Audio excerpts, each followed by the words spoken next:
Sir, ಈಗ ಧರ್ಮಸ್ಥಳ ದೂರದ city ಅಂತ ಆಯ್ತು, ಅಲ್ಲಿ ಚಿನ್ನೈನ್ ಮಾತ್ರ ಅರೆಸ್ಟ್ ಆಗಿದೆ ನೋಡಿ. ಅಲ್ಲಿ it is a court monitored. ಇದು ಕೋರ್ಟ್ ಅವರು SITಗೆ ಕೆಲವು ಪ್ರಶ್ನೆಗಳನ್ನು ಕೇಳಿದ್ದಾರೆ. SIT ಚೀಫ್ ಅದಕ್ಕೆ ಕೋರ್ಟಿಗೆ ಉತ್ತರ ಕೊಡ್ತದೆ. ಅದು ಇಲ್ಲಿ ನಾವು ಬಹಿರಂಗವಾಗಿ ಚರ್ಚೆ ಮಾಡ್ಲಿಕ್ಕೆ ಆಗೋದಿಲ್ಲ. ಅದು ಕೋರ್ಟಿಗೆ ಉತ್ತರ ಕೊಟ್ಟಾದ್ಮೇಲೆ ತಮ್ಗೆ ತಿಳಿಸ್ತೀನಿ. ಅರ್ಜಿಯಲ್ಲಿ ಕೂಡ ಈಗ ಷಡ್ಯಂತ್ರ ನಡೆಸಿರೋದಕ್ಕೆ ಬೇರೆ ಬೇರೆ ಭಾಗದಿಂದ ದುಡ್ಡು ಬಂದಿದೆ. ಕೆಲವರು ಈಗ 200 ನೋಡಿ, ಅದು ಮಾಧ್ಯಮದಲ್ಲಿ ಇರ್ಬೋದು, ಕೋರ್ಟ್ನಲ್ಲಿ ಸಬ್ಮಿಟ್ ಮಾಡಿದ್ದಾರೆ ಅಂತ ಹೇಳ್ತಾ ಇದ್ದಾರೆ. ಮಾಧ್ಯಮದಲ್ಲಿ ಕೂಡ ಪ್ರಕಟಣೆ ಆಗಿದೆ. It is not a small amount ಅಲ್ಲ. 200 crores ಅಂತ ಹೇಳ್ತಾ ಇದ್ದಾರೆ. ಅದು ಎಷ್ಟು ನಿಜಾನೋ ಎಷ್ಟು ಸುಳ್ಳೋ ಗೊತ್ತಿಲ್ಲ. ಆಮೇಲೆ ಅದೇ ವ್ಯಕ್ತಿ ತಾನೇ ಇವೆಲ್ಲಾನು ಹೇಳಿರೋದು. ಸೊ ಅವರು ಎಷ್ಟು ಸತ್ಯ ಹೇಳ್ತಾ ಇದ್ದಾರೆ, ಎಷ್ಟು ಸುಳ್ಳು ಹೇಳ್ತಾ ಇದ್ದಾರೆ ಅಂತ ಪರಿಶೀಲನೆ ಮಾಡಬೇಕಾಗುತ್ತೆ. ಈ ಕೋರ್ಟ್ ಅವರು SIT ಚೀಫಿಗೆ ಉತ್ತರ ಕೊಡಕ್ಕೆ ಹೇಳಿದ್ದಾರೆ. ಅಲ್ಲಿ ಕೊಟ್ಟಾದ್ಮೇಲೆ ತಮ್ಮ ಮುಂದೆ ಬರ್ತಾರೆ. ಬಿಟ್ಕಾಯಿನ್ ED ಚಾರ್ಜ್ ಶೀಟ್ ಆಗಿದೆ.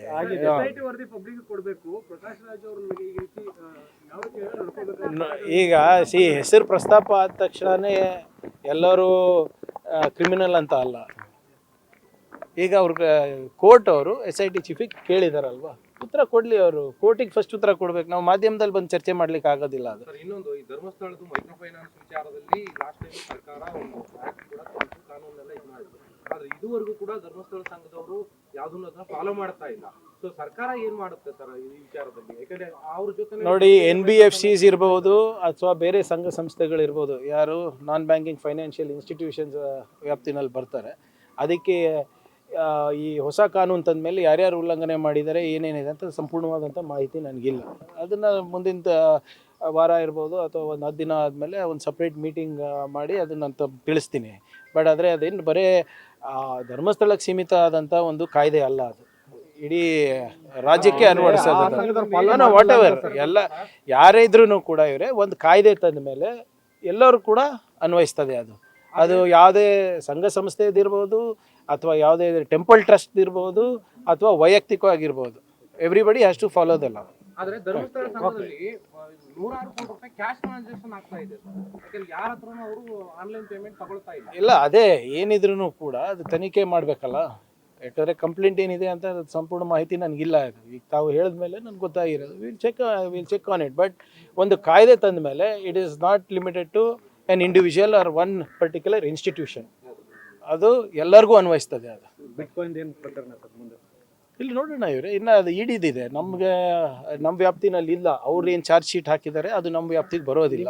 ಆದರೆ ಈಗೇನು ಕ್ಯಾಬಿನೆಟ್ ಸಬ್ ಕಮಿಟಿ ಒಂದು ರಚನೆ ಮಾಡಿಬಿಟ್ಟು ಕೆಲವು ಕೇಸಸನ್ನು ಹಿಂದಿನ ಮುಖ್ಯಮಂತ್ರಿ, ಹಿಂದಿನ ಉಪಮುಖ್ಯಮಂತ್ರಿಗಳು ಅದು ಉಪಸಮಿತಿ ಅಧ್ಯಕ್ಷರಿದ್ದರು.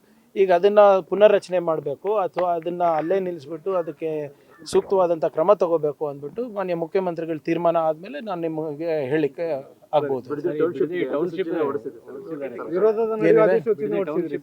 ಭೂಸ್ವಾಧೀನಕ್ಕೆ ಸುಮಾರು 500 ಎಕರೆ ಬಿಡದಿ ಟೌನ್ಶಿಪ್ ಅನ್ನ ಪ್ರಾರಂಭ ಮಾಡಿದ್ದು ಯಾರು ಇವರೇ? ಈಗ ನೋಡಿ ಸರ್, ಈಗ ಉದಾಹರಣೆಗೆ ಚನ್ನರಾಯಪಟ್ಟಣದ್ದು, ಎಲ್ಲಿ ನಿಮ್ಮ ದೇವನಹಳ್ಳಿನ ರೈತರು ವಿರೋಧ ಮಾಡಿದ್ರು. ನಾವು ರೈತರ ಏನು ಒಂದು ಅವರ ಬೇಡಿಕೆಗೆ ನಾವು ಸ್ಪಂದಿಸಿದ್ವಿ. ಏನಪ್ಪ, ಪರ್ಮನೆಂಟ್ ಗ್ರೀನ್ ಬೆಲ್ಟನ್ನು ನಾವು ಮಾಡಿದ್ವಿ, ಅದನ್ನು ಅಗ್ರಿಕಲ್ಚರಲ್ ಲ್ಯಾಂಡಿಗೆ.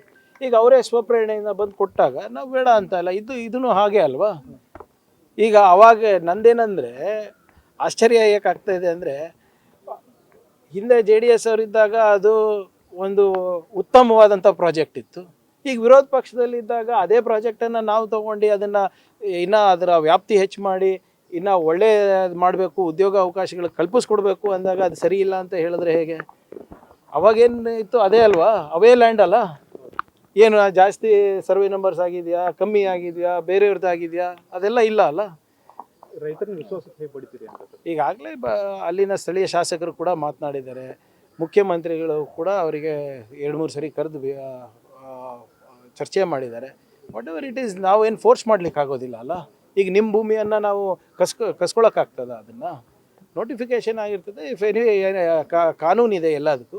ಅವ್ರಿಗೇನಾದರೂ ಹೌದಪ್ಪ ಕೊಡ್ಲಿಕ್ಕೆ ಇಷ್ಟ ಇಲ್ಲ ಅಂದರೆ ಅವ್ರು ಹೋಗ್ಬೋದು. ಈಗ ಮೆಜಾರಿಟಿ ಅವರು ಕೊಡಲಿಕ್ಕೆ ತಯಾರಿದ್ರೆ that's why we have notified it.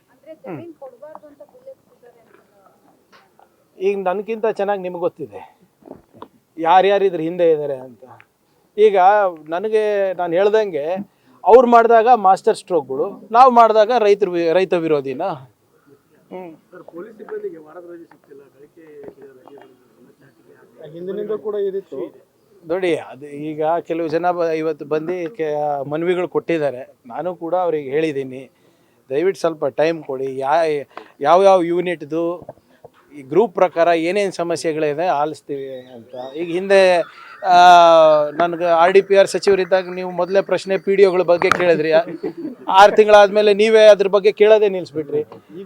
ಇಲ್ಲ, RDPR ಇಲ್ಲಿದ್ದಾಗ ನೀವು ದಯವಿಟ್ಟು ಹೋಲಿಕೆ ಮಾಡಿ, ಹಿಂದಿನ RDPR ಸಚಿವರಿದ್ದಾಗ ಎಷ್ಟು ಪ್ರತಿಭಟನೆ ಆಗ್ತಾಯಿತ್ತು ಮತ್ತು ನಾನು ತೊಗೊಂಡಾಗ ಎಷ್ಟು, ಒಂದೇ ಒಂದು ಪ್ರತಿಭಟನೆ 3 ವರ್ಷದಲ್ಲಿ ಒಂದು ದೊಡ್ಡ ಪ್ರತಿಭಟನೆ ಆಗಿತ್ತು. ಯಾಕಂದರೆ ಅವರಿಗೆ ವಿಶ್ವಾಸಕ್ಕೆ ತೊಗೊಂಡಿದ್ವಿ. ಅವ್ರು 10 ಕೆಲಸ ಹೇಳಿದ್ರೆ ಅಟ್ಲೀಸ್ಟ್ 3 ಪ್ರಾಮಾಣಿಕವಾಗಿ ಮಾಡಿದ್ವಿ. ಯಾವ್ದು ಆಗಲ್ಲ ಅಂತ ಹೇಳ್ತಾ ಇದ್ವಿ, ಯಾವುದಾಗುತ್ತೆ ಅಂದರೆ ನಾವು ಮಾಡ್ತಾಯಿದ್ವಿ. ಈಗ 12 ವರ್ಷದಿಂದ ಅವ್ರ ಸೀನಿಯಾರಿಟಿ ಫಿಕ್ಸ್ ಆಗಿರಲಿಲ್ಲ, ನಾನು ಫಿಕ್ಸ್ ಮಾಡಿದ್ದೆ. ಸುಪ್ರೀಂ ಕೋರ್ಟ್ ತನಕ ಹೋಗಿದ್ರು ಬೇರೆ ಜನ, ನಾವೇ ಇಲಾಖೆಯಿಂದ ಸುಪ್ರೀಂ ಕೋರ್ಟ್ ವಕೀಲರನ್ನ ನಾವು ಇಟ್ಟಿದ್ದೇವೆ. ಸೊ ಯಾವುದೇ ಸಿಬ್ಬಂದಿಗಳ ಸಮಸ್ಯೆ ಇದ್ರೂ ಕೂಡ ಅದು ನಿವಾರಣೆ ಮಾಡಬೇಕು. ಅವ್ರು ಸಾಕಷ್ಟು ಒತ್ತಡದಲ್ಲಿದ್ದಾರೆ. ಯಾವುದೇ ಜಾತ್ರೆ ಇದ್ರೂ ಪಾಪ ಅವರೇ ಇರ್ತಾರೆ, VIP ಮೂಮೆಂಟ್ ಇದ್ದರೂ ಅವರೇ ಇರ್ತಾರೆ, ಹಬ್ಬ ಇದ್ರೂ ಅವರೇ ಇರ್ತಾರೆ, ಗಲಭೆಗಳಾದ್ರೂ ಅವರೇ ಇರ್ತಾರೆ. ಯಾರೋ ಕಾಶ್ಮೀರದಲ್ಲಿ ಒಂದು ಪೋಸ್ಟ್ ಹಾಕಿದ್ರೆ ಕರ್ನಾಟಕದಲ್ಲಿ ರಿಯಾಕ್ಷನ್ ಮಾಡಿದ್ರೆ ಅವರೇ ಇರ್ತಾರೆ.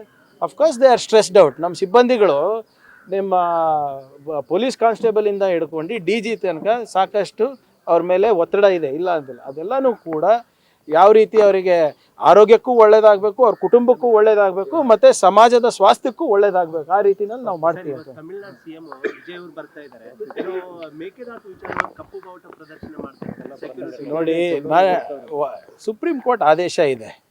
ನನ್ನ ವೈಯಕ್ತಿಕ ಮನವಿ ಏನಪ್ಪ ಅಂದರೆ, ಯಾರೇ ಸಂಘ ಸಂಸ್ಥೆ ಇರ್ಬೋದು, ಒಬ್ಬ CM ಅವ್ರು ಬರ್ತಾ ಇದ್ದಾರೆ, ಅವ್ರದ್ದು ದೇವ್ರ ದರ್ಶನ ಪಡೀಲಿಕ್ಕೆ ಬರ್ತಾರೆ, ದರ್ಶನ ಪಡೆದು ಹೋಗಲಿ. ಈಗ ನಾವೇನು ಅವ್ರು ಬಂದ ತಕ್ಷಣ ನಾವೇನು ನಮ್ಮ ಹಕ್ಕನ್ನು ಬಿಟ್ಕೊಡ್ತಾ ಇದ್ದೀವ? ಅದು ಚಾನ್ಸೇ ಇಲ್ಲ ಅದು. And already supreme court has given clear direction. ನಾವು ಅದ್ರ ಪ್ರಕಾರ ನಾವು ಮಾಡ್ತೀವಿ.